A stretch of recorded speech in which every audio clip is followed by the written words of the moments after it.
सीताराम दोस्तों नाम जप को लेकर अगर आपके पास कोई भी अनुभव है तो आप हमें इंस्टाग्राम पर सेंड कर सकते हैं, जिसका लिंक हमने डिस्क्रिप्शन में दे दिया है। हम आपके अनुभवों को अपने वीडियो के माध्यम से ज़रूर बताएंगे।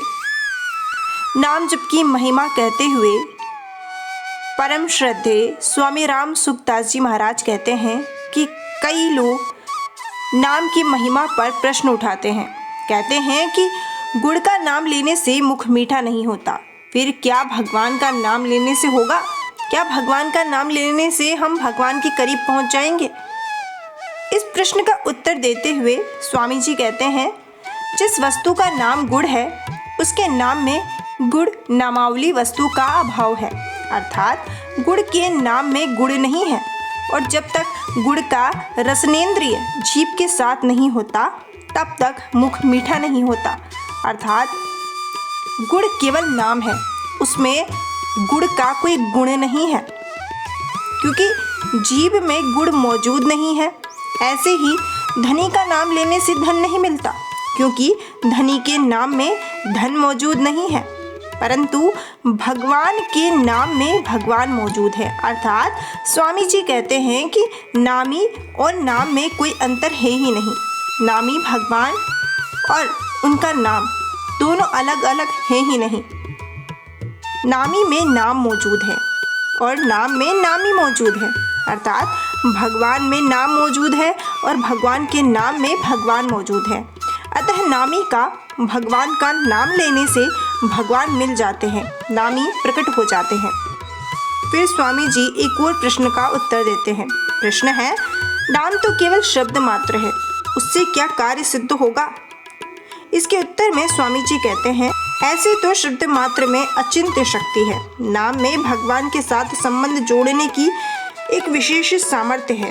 अतः नाम किसी भी तरह से लिया जाए वह मंगल ही करता है। नाम जपने वाले का भाव अगर विशेष हो, बहुत ज़्यादा भाव से यदि कोई नाम जपता है तो बहुत जल्दी लाभ होने लगता है। बात वही है कि यदि हम आर्त भाव से प्रभु को पुकारते हैं तो वो पुकार जल्दी प्रभु तक पहुंचती है और प्रभु हमारी पुकार को जल्दी सुनते हैं और हमारी समस्याओं का समाधान करते हैं, क्योंकि प्रभु हमारे साथ हो जाते हैं। और प्रभु जब हमारे साथ हो जाते हैं तो फिर जीवन में कोई परेशानी रह ही नहीं जाती। सादर सुमिरन जी नर करहीं, भव बारिधि गोपद इव तरही। सादर सुमिरन, जो बड़े भाव से सुमिरन करता है वो इस भव सागर को गोपद, गाय के खुर के गड्ढे के समान पार कर जाता है। नाम जप में भाव कम भी रहे तो नाम जपने से लाभ तो होगा ही, पर कब होगा इसका पता नहीं। नाम जप की संख्या ज़्यादा बढ़ने से भी भाव बन जाता है, क्योंकि नाम जप करने वाले के भीतर सूक्ष्म भाव रहता ही है। वह भाव नाम की संख्या बढ़ने से प्रकट हो जाता है। अर्थात यदि हम थोड़ा भी नाम जप कर रहे हैं तो फिर ये मान लीजिए कि हमारे अंदर कहीं ना कहीं सूक्ष्म भाव है प्रभु के करीब जाने का, और ये भाव सिर्फ और सिर्फ प्रभु की कृपा से ही प्रकट होता है। हर किसी के मन में नाम जप करने का भाव उत्पन्न नहीं होता। ये तब प्रकट होता है जिसके ऊपर भगवान की विशेष कृपा होती है।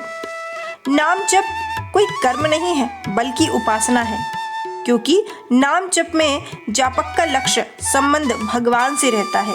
जैसे कर्मों से कल्याण नहीं होता, कर्म अपना फल देकर नष्ट हो जाते हैं, परंतु कर्मों के साथ निष्काम भाव की मुख्यता रहने से वे कर्म कल्याण करने वाले हो जाते हैं। यदि हम किसी कर्म को करते हैं और उसके पीछे हमारा कोई विशेष कारण होता है तो वो कर्म हमें अपने कर्मों का फल देने के बाद नष्ट हो जाते हैं। लेकिन जब हम भगवान का नाम जप करते हैं और हम नाम जप करते हुए ये चाहते हैं कि भगवान के हम करीब पहुंच जाएं, भगवान हमारे करीब आ जाएं, हमारा भगवान से कनेक्शन बन जाए, तो फिर वो जो नाम जप होता है वो नाम जप सार्थक होता है। क्योंकि यदि हमने भगवान से भगवान को ही मांग लिया तो फिर इस जीवन में कुछ और मांगना शेष रह ही नहीं जाता, क्योंकि इस सृष्टि के निर्माता तो प्रभु ही हैं।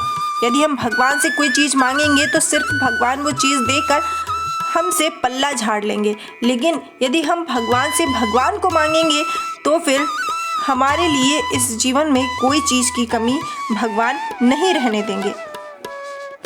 ऐसे नाम जप के साथ भगवान के लक्ष्य की मुख्यता रहने से नाम जप भगवत साक्षात्कार करने वाला हो जाता है। भगवान का लक्ष्य मुख्य रहने से नाम चिन्मय हो जाता है। वह चिन्मयता जापक के अंदर उतर आती है। अर्थात यदि हम नाम जप करते रहते हैं और हमें ये विश्वास होता है कि ये नाम जप हमारे प्रभु तक पहुंच रहा है और हमारा ये लक्ष्य होता है कि हमें हमारे प्रभु को प्रसन्न करना है, तो भगवान के जो वो गुण हैं वो धीरे धीरे नाम जपक के अंदर आते जाते हैं और उस नाम जपक में वो नाम जप का प्रभाव दूसरे लोगों को दिखाई देने लगता है। नाम जप की जितनी महिमा कही जाए उतनी ही कम होगी, क्योंकि नाम जप ही इस संसार में एक ऐसा सरल साधन है जो मनुष्य के भौतिक कष्टों का निवारण करके उसका पारलौकिक कल्याण कर सकता है। इसलिए संत महापुरुषों का भी यही कहना है कि नाम जप कीजिए, क्योंकि नाम जप ही मनुष्य जीवन की सबसे बड़ी पूंजी है, जो कि मनुष्य का इहलोक और परलोक दोनों में साथ देता है।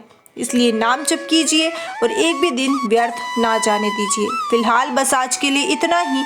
अगर आपको हमारी वीडियो पसंद आई हो तो प्लीज़ वीडियो को लाइक कीजिए, चैनल को सब्सक्राइब कीजिए और बेल आइकन पर क्लिक कर दीजिए ताकि हमारी आने वाली हर वीडियो का नोटिफिकेशन आपको मिलता रहे।